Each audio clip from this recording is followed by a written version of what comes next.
Já está disponível o livro As Doutrinas do Inferno e Suas Manipulações Dentro das Igrejas. Adquira hoje mesmo.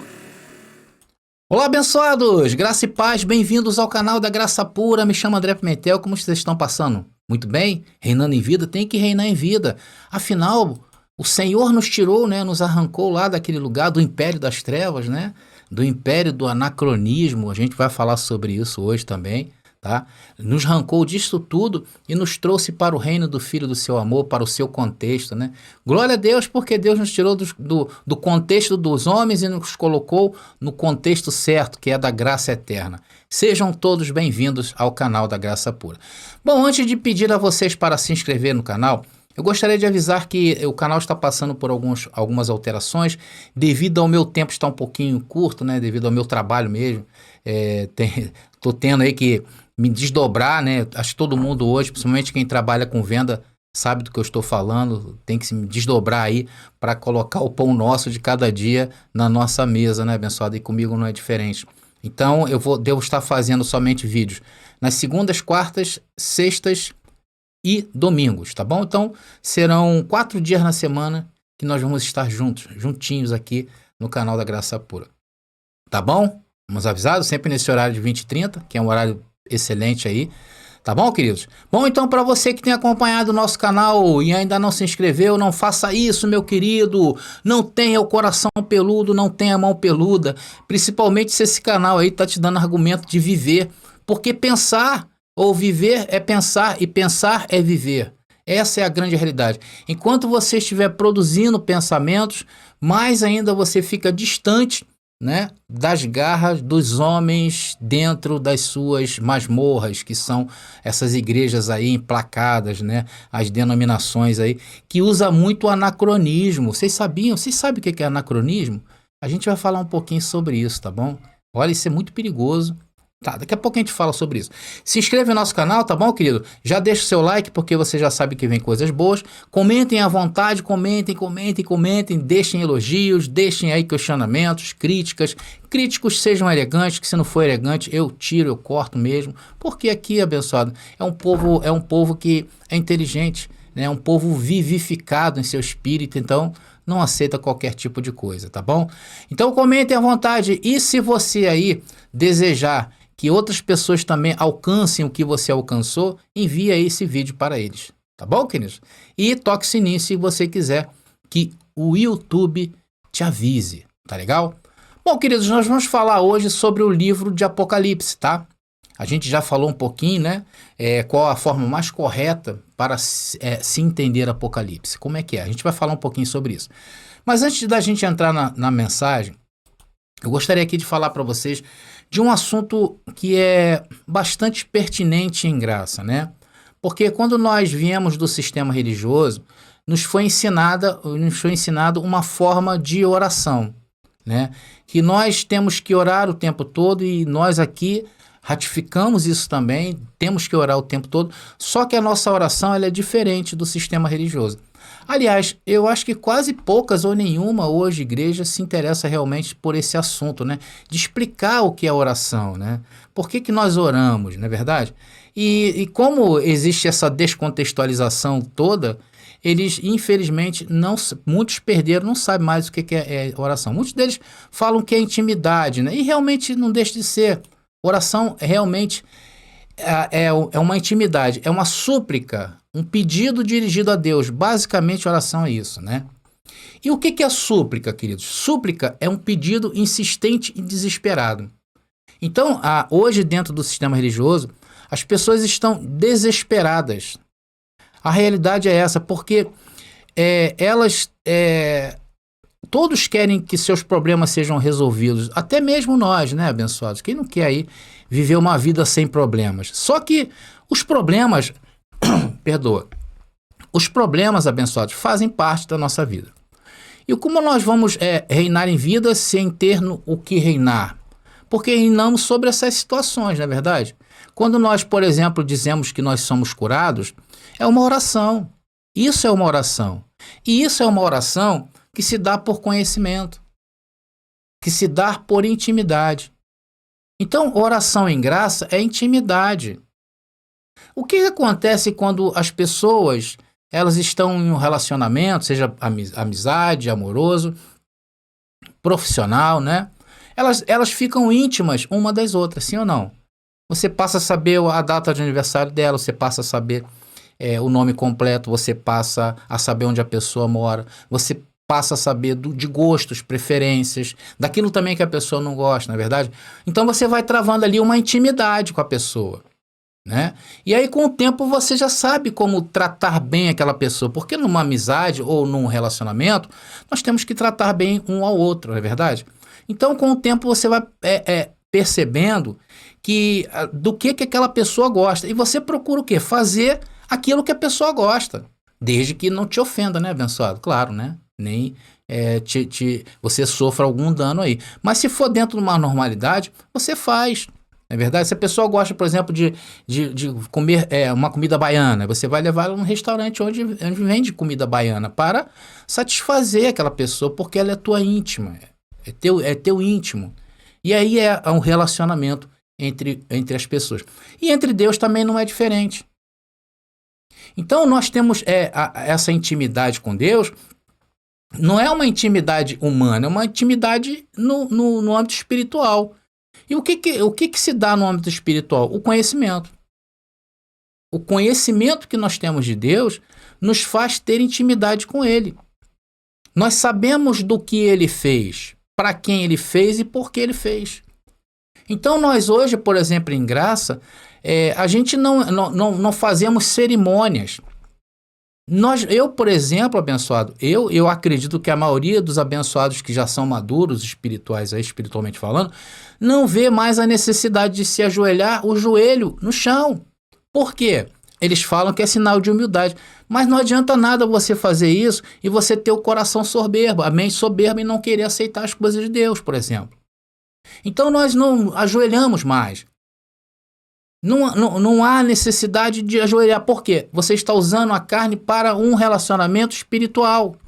E não entra. Deus não aceita sacrifícios da sua carne. Não aceita. Ele não vai te dar nada e nem vai tirar nada de você, muito menos pela carne. É aquilo que ele determinou. Por exemplo, quando a palavra diz que nós somos abençoados com todas as bênçãos, lá em Efésios capítulo 1, versículo 3, o que você pensa quando você ouve ou você lê esse versículo? É que todas as bênçãos já nos foram dadas. E o que tu faz pedindo? O que tu faz pedindo? O que tu pede? Você tem que agradecer por já ter recebido. Se você está aí atravessando uma enfermidade, você vai dizer o quê? Eu sou curado. Se você está atravessando aí uma dificuldade numa área, por exemplo, profissional, está desempregado, o que você vai confessar? Eu já estou trabalhando, já que aquela porta já se abriu. Porque é esse tipo de relacionamento que agrada a Deus. Você não está íntimo, o que eu te falei, o que você procura fazer? Procura agradar aquela pessoa para que ela se sinta feliz com você. Quando você diz que está curado, mesmo estando enfermo, você está agradando a Deus, sim ou não? Está agradando. Tá entendendo? E nem entramos, por exemplo, e nem fazemos preces, rezas, como por exemplo, Senhor, entro na tua presença, você já está na presença do Pai. Todas essas formalidades que nos foi ensinada, abençoado, isso não serve para Deus. É por isso que o sistema está como está, e vocês estão vendo o que está acontecendo, meus queridos. Então, oração é intimidade. E intimidade se dá através do conhecimento. E a nossa oração se dá por conhecimento. Você está entendendo? É claro que momentos da nossa vida em que a gente se sente acuado, porque a carne ela é urgente e ela tem a primazia. A carne tem a primazia, abençoado. Você sabia disso? Ah, André, que isso? Você está falando que a carne tem primazia? A carne vem em primeiro lugar. Claro que vem. Se você tiver dinheiro para comprar um pedaço de pão e comprar uma Bíblia, o que você vai fazer? Você vai deixar de comprar pão para comprar a Bíblia? Você vai comprar o pão. Então a carne ela tem urgência. Então, há situações na nossa vida, abençoado, que realmente a gente se sente espantado, amedrontado, a gente fica com medo. Então, a gente tem essa tendência realmente a estar desesperado por um momento. É um momento assim de desespero, quando bate assim alguma coisa, a gente recebe uma notícia ruim, geralmente aquilo nos abala. Isso é normal. Aí a gente até, Senhor, por que está acontecendo isso? A gente às vezes questiona no pensamento, mas daqui a pouco opa, o meu pai já entrou com providência nisso. Ainda que você não veja, mas você confessa que você é abençoado com todas as bênçãos. Essa é a nossa oração. Então esse é um assunto, abençoado, bastante polêmico, né? Por quê? Porque quando a gente chega em graça, as pessoas entendem assim, esse povo da graça não ora. Claro que nós oramos. Claro que nós agradecemos. Quando você expressa aquilo que Deus fez por vocês, isso é um ato de intimidade. E detalhe, como eu falei, dentro do contexto, porque hoje o Senhor nos tirou do descontexto da nossa vida, se é que existe essa palavra. A nossa vida estava descontextualizada dele. E Deus nos contextualizou no seu contexto. Tá entendendo? Por isso que as pessoas às vezes se espantam, né? Então esse é um dos assuntos que eu queria falar com vocês. O outro assunto, querido, é falar sobre o anacronismo. O que é o anacronismo, abençoado? Eu até separei aqui para vocês. Eu vou mostrar para vocês o que é anacronismo. Está aí, olha. Anacronismo. Anacronismo é um erro cronológico expressado na falta de alinhamento, consonância ou correspondência com uma época. Ocorre quando pessoas, eventos, palavras, objetos, costumes, sentimentos, pensamentos ou outras coisas que pertencem a uma determinada época são erroneamente retratadas em outra época. Em suma, é você pegar, por exemplo, um evento, né? Aí quando pessoas ali tá falando assim, pessoas, eventos, palavras, objetos, costumes, não é isso? Sentimentos, pensamentos. Quando você tira essas coisas do tempo em que ela foi escrita e quer pensar com o pensamento, por exemplo, de hoje, pegar, por exemplo, o pensamento que as pessoas tinham, né, em relação ao mundo, lá quando Pedro Álvares Cabral descobriu o Brasil, né, trazer o costume desse tempo, trazer sentimentos desse tempo, para viver, para ser retratado na época de hoje, é um erro. Você hoje tem que entender o que acontecia, quais eram os costumes daquele tempo, quando o Brasil foi descoberto lá em Portugal, quer dizer, os portugueses descobriram o Brasil, qual eram os pensamentos das pessoas naqueles dias, né?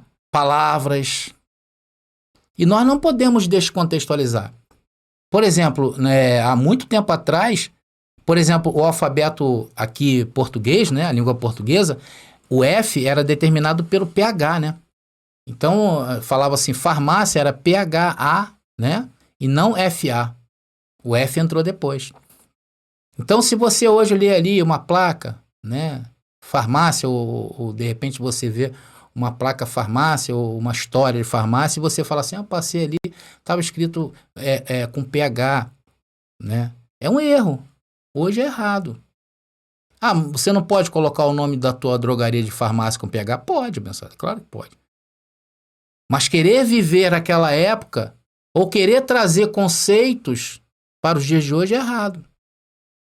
E hoje o sistema religioso, ele vive esse anacronismo religioso bíblico.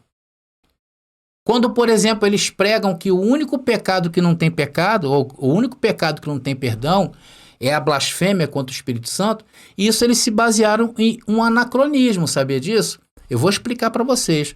Onde está escrito isso? Mateus capítulo 12, versículo 31. Vamos ler aí. Mateus capítulo 12, versículo 31 diz: Porque eu vos digo, todo pecado e blasfêmia se perdoará aos homens, mas a blasfêmia contra o Espírito não será perdoada aos homens. Então, isso aqui está dentro de um contexto. Retirar isso fora desse contexto e aplicar nos dias de hoje é morte, abençoada. Quantas pessoas aí que hoje até mesmo, quem sabe, está em um hospital de maluco, internado aí por causa de uma palavra dessa, porque não sabe, porque eles não explicam isso aí. Eles jogam para vocês. Olha aí, o pecado contra o Espírito Santo não será perdoado. A pessoa, ninguém define o que é isso aí, já viu? Já viu alguém falar o que é isso aí? Eu nunca vi, abençoado. Então isso aqui é um anacronismo, eu vou mostrar para vocês.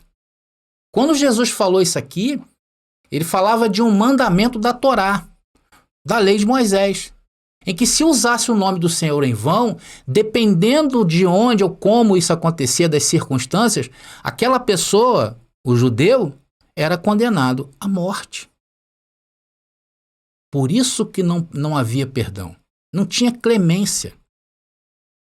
Ainda que se reunissem todos os sacerdotes, ainda que se reunisse o sumo sacerdote, não tinha clemência. Era um pecado que não tinha clemência. A pessoa era condenada à morte. E qualquer um que se opusesse ainda tinha isso. A essa condenação era morto com o réu. Tá entendendo? Era isso. Jesus estava falando da Torá. Só que recortaram isso e trouxeram para os dias de hoje. O que você tem a ver com isso aí, meu querido? Romanos 10,4 diz que ele levou a lei, né? Ele anulou a lei em seu corpo. O que as pessoas estão pregando isso aí para você? Agora eu te pergunto, meu querido, você aí, que é nosso crítico, você que é do sistema religioso, você já ouviu alguém lhe falar sobre isso? Alguém esclarecer isso para você? Eles não falam isso. Eles preferem usar esse versículo aí nos dias de hoje contra a sua vida. E hoje tem muita gente doente, aí, conforme eu falei, em hospital de maluco, porque deu crédito a esse e outros anacronismos bíblicos. E isso é terrível. E hoje, 90% das doutrinas e ensinos desse sistema religioso, desse cristianismo tradicional, é um anacronismo. A vinda de Jesus é um, que nós estamos vendo isso aqui. Vocês estão vendo aí como eles estão se levantando contra a gente? Por quê? Porque nós estamos mostrando essas verdades aí. Aí a pessoa se sente aclarada, não vai mais para lá, né? Não vai, não consegue. É isso, abençoado. Isso é um anacronismo religioso, tá? Então, abençoados, eu quero agora passar essa terceira parte, depois a gente vai passar para a mensagem hoje vai ser rápida. O livro, né, A Doutrina do Inferno, está aí disponível para todos, tá bom, queridos? Para todos aí, quem quiser aí adquirir esse livro, entre em contato comigo hoje mesmo, tá bom? Tá aí o contato. Eu quero só fazer aqui uma observação nesse livro, eu vou ler uma parte aqui do capítulo 1, tá? Que fala sobre entendendo o governo de Deus. Capítulo 1, interessante. E aqui diz, o governo de Deus é a forma em que ele estabeleceu para se comunicar com seus filhos. Também é a sua forma de ser entendido. Né? Deus se faz entendido através do seu governo. E se divide em 2 capítulos, lei e graça. 2 capítulos, lei e graça. Na lei, a sua legislação era por meio do que foi dado a Moisés, através da escrita em pedras, ou seja, a Torá, a lei de Moisés. Havia cunhos sociais, comportamentais, cerimoniais, onde o que vigorava era o que estava escrito nesta lei. E esta lei durou até a cruz, onde Jesus levou. Ali entrou o quê? Uma nova legislação. E a partir de então entrou a graça. Agora, o que estava escrito nas pedras, né? Eu falo aqui, está dentro de nós, como diz Hebreus 8:10. Nós fomos aclarados. Agora a lei está onde? No nosso entendimento, na nossa mente, ou seja, em nosso espírito e gravada, né? De Romanos a Hebreus, que são as 14 epístolas do apóstolo Paulo. E é através deste governo que nos expressamos, que nos movemos, eu estou falando sobre isso, né? E que sentimos as coisas de Deus. Essa legislação tem um nome e se chama Evangelho da Graça Eterna. Está aqui, Gálatas capítulo 2, versículo 7. ou o Evangelho da Graça em 1 Coríntios capítulo 3, versículo 10. E isso é o que nós temos feito, né, abençoado? Temos dito aí para vocês coisas acerca do reino de Deus, como, por exemplo, a vinda de Jesus, né? E a vinda de Jesus também para o sistema é um anacronismo, porque eles retiraram aquele contexto, né? E colocaram para os dias de hoje. Estamos entendidos, abençoado? Quem quiser adquirir esse livro aí, vai mudar a sua vida. É só entrar em contato comigo. Bom, então estamos preparados aí. Vamos então à mensagem de hoje, que é rápida, né? Qual é a forma mais correta para se entender o livro de Apocalipse? Essa é uma pergunta que muitos têm feito ao longo dos séculos. Porque Apocalipse é um livro de símbolos. Atenção, Apocalipse é um livro de símbolos. E como entender esses símbolos? É isto que vamos ver nesta mensagem. É por isso que eu sempre falo, abençoado, vem para a graça que eu te explico.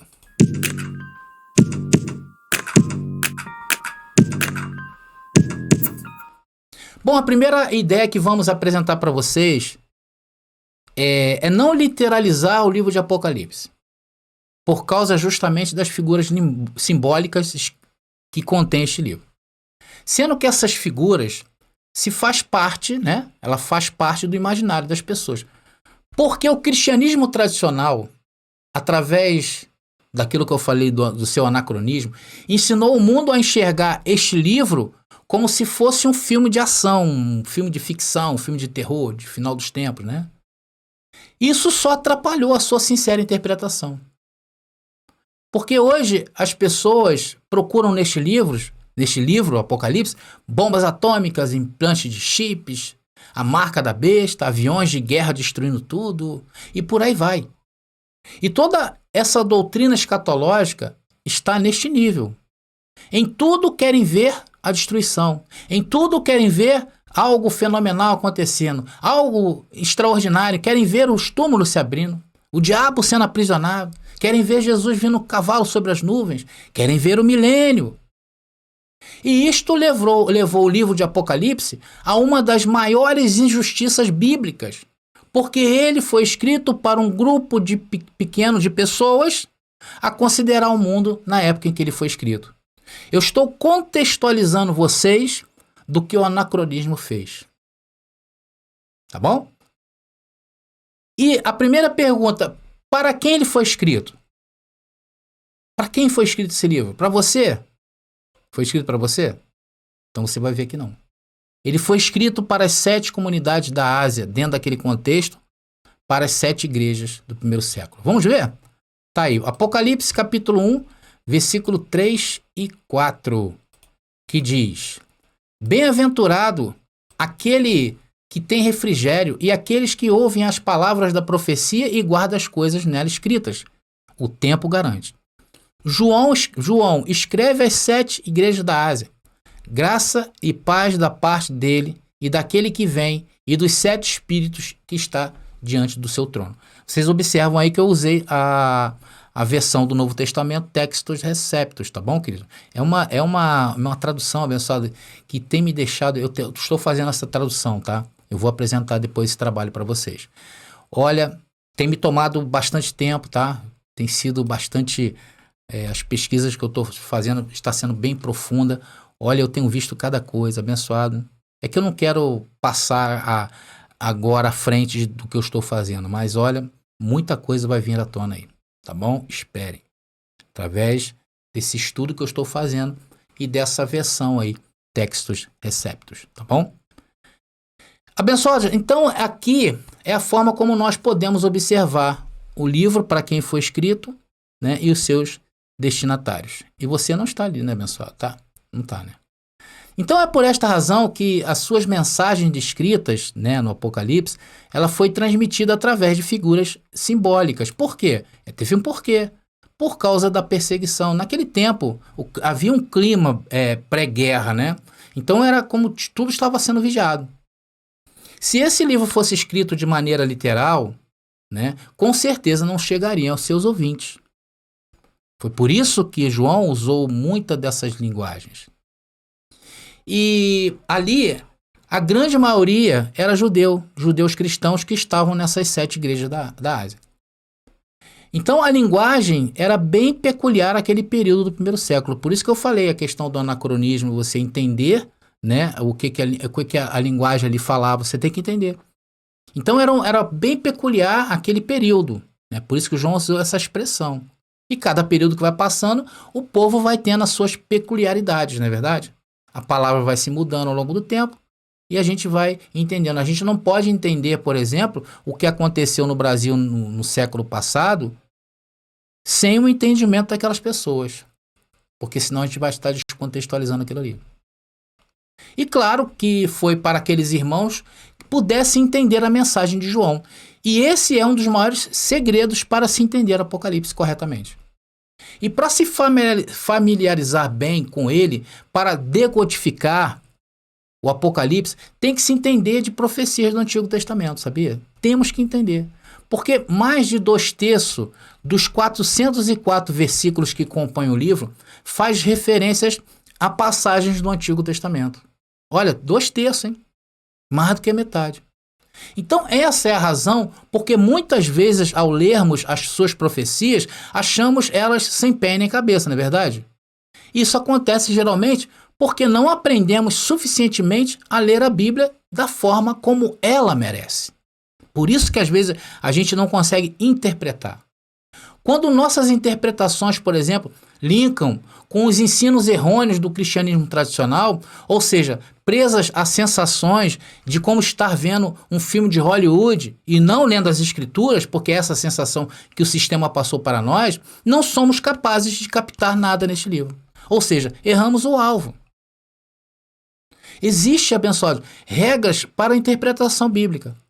E a maior delas é que as passagens claras das Escrituras que devem lançar luz sobre as passagens obscuras.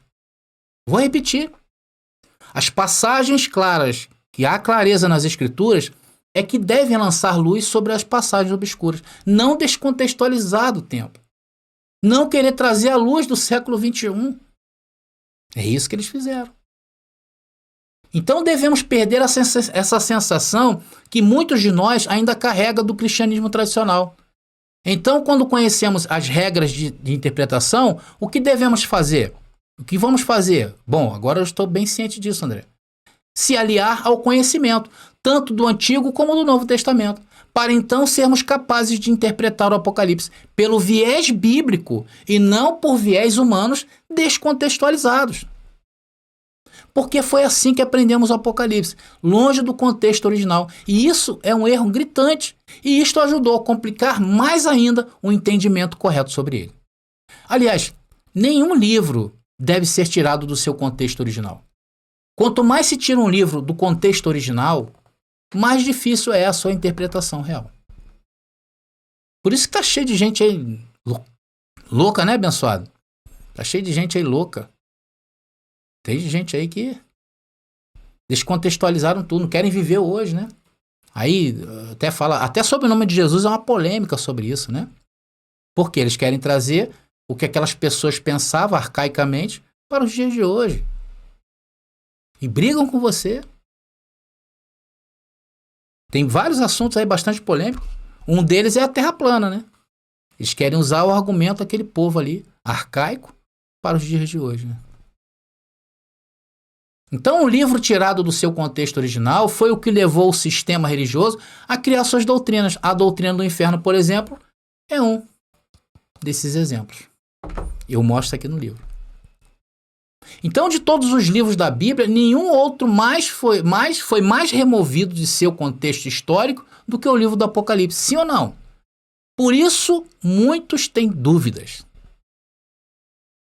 E vocês observam isso quando os críticos do canal se manifestam, né? Quando eles escrevem os seus comentários, né? Aí eles escrevem para descontextualizar o vídeo, já viu? Aí o que eles fazem? A gente está falando de Apocalipse, aí eles vêm e metem um monte de coisa aí. Mateus lá, porque em Colossenses isso, porque em Gênesis aquilo, porque... Sabe, isso é para forçando você a dar um falso entendimento que ele sabe de alguma coisa. Não sabe. Totalmente descontextualizado. Aí vem, não, porque... Aí querem passar pra gente o que a gente tá careca de saber. A gente saiu de lá, fiquei 25 anos. Não completei o curso de teologia, graças a Deus, nem me arrependo disso. É assim que eles agem. É assim que eles agiram durante 2000 anos que estão aí na Terra, descontextualizando tudo. É por isso que esse canal foi criado. E esse é o nosso trabalho, esse é o nosso labor, essa é a nossa luta. Livrar vocês de interpretações fora do contexto histórico. E nesta mensagem estamos tratando o quê? Do livro de Apocalipse. E também para combater as ficções e fantasias em torno do mesmo. Porque eu sei a dificuldade que muitos têm ao se deparar com esse livro. E você vai se libertar deste medo, através do entendimento. Eu recebo que você vai entender. E uma coisa bastante importante é que você aqui não vai ouvir uma interpretação nova ou arbitrária, porque a ideia é seguir o mesmo padrão que os primeiros leitores de Apocalipse tiveram no primeiro século. Nós vamos estudar mais o Apocalipse. E aqui nós comparamos o quê? A escritura com a escritura, para lançar luz em passagens obscuras. Por isso eu digo, continuem acompanhando as nossas mensagens deste canal. E você verá uma grande libertação chegando à sua vida. Bom, abençoados, eu vou ficando por aqui. Graça e paz e até a nossa próxima mensagem.